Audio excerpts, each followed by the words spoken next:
and in the short term, going out and being supportive of protests and going out and being supportive of people who are reminding other people who are really trying to weaken Donald Trump's hold and the Republican Party's hold on the country, right? By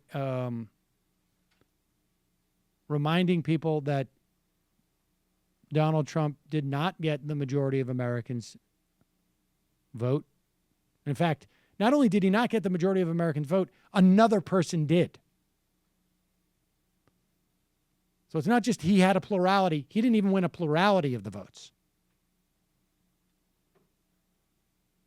And perhaps, trumpeting, as it were, the policies that he that would be helpful in driving a wedge between him and the Republicans.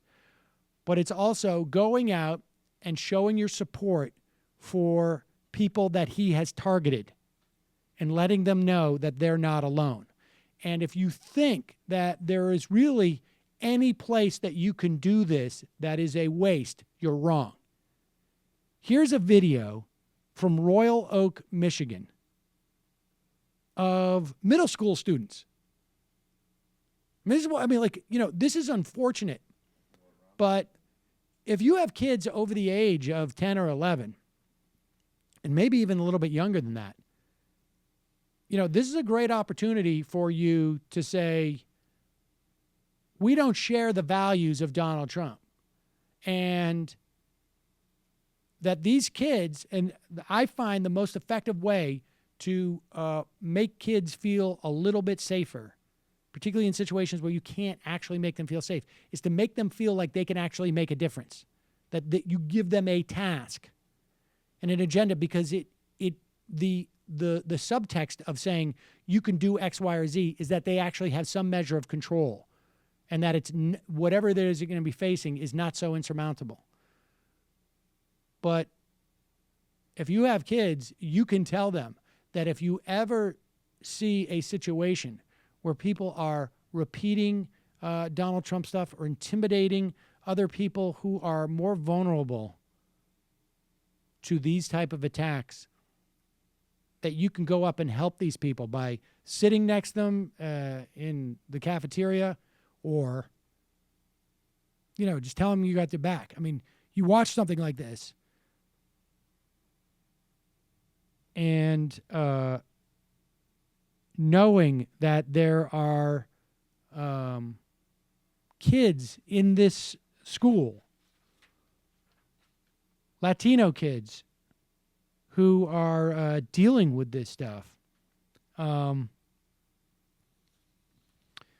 Listen to these kids who apparently started some type of spontaneous chant in this middle school, yelling, "Build that wall."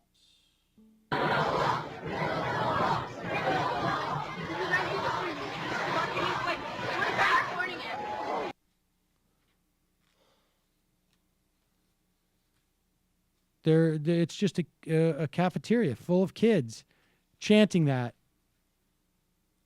I don't know if they know what they're doing or not. I imagine they do. I mean, look, kids do mean things when they're that age. But, I get that. But you can, this is what happens when their parents do it. That's basically the problem. I just think that when you say, do they know what they're doing, it's very difficult to. They know what they're saying. They know what it means. But understanding the implications of it and understanding the people that they want to become. Right. No, I mean, it's middle school, so yeah, I understand. No, they don't. I'm not holding the kids accountable for that. It's their parents. They're obviously where they're getting it from, or just television. Donald Trump. Yeah. But there is opportunities for other kids to step in, but it's just sad when you see. Hey, it's Sam Seder. Why don't you subscribe to this channel? You can do so right over here. Some over. Subscribe.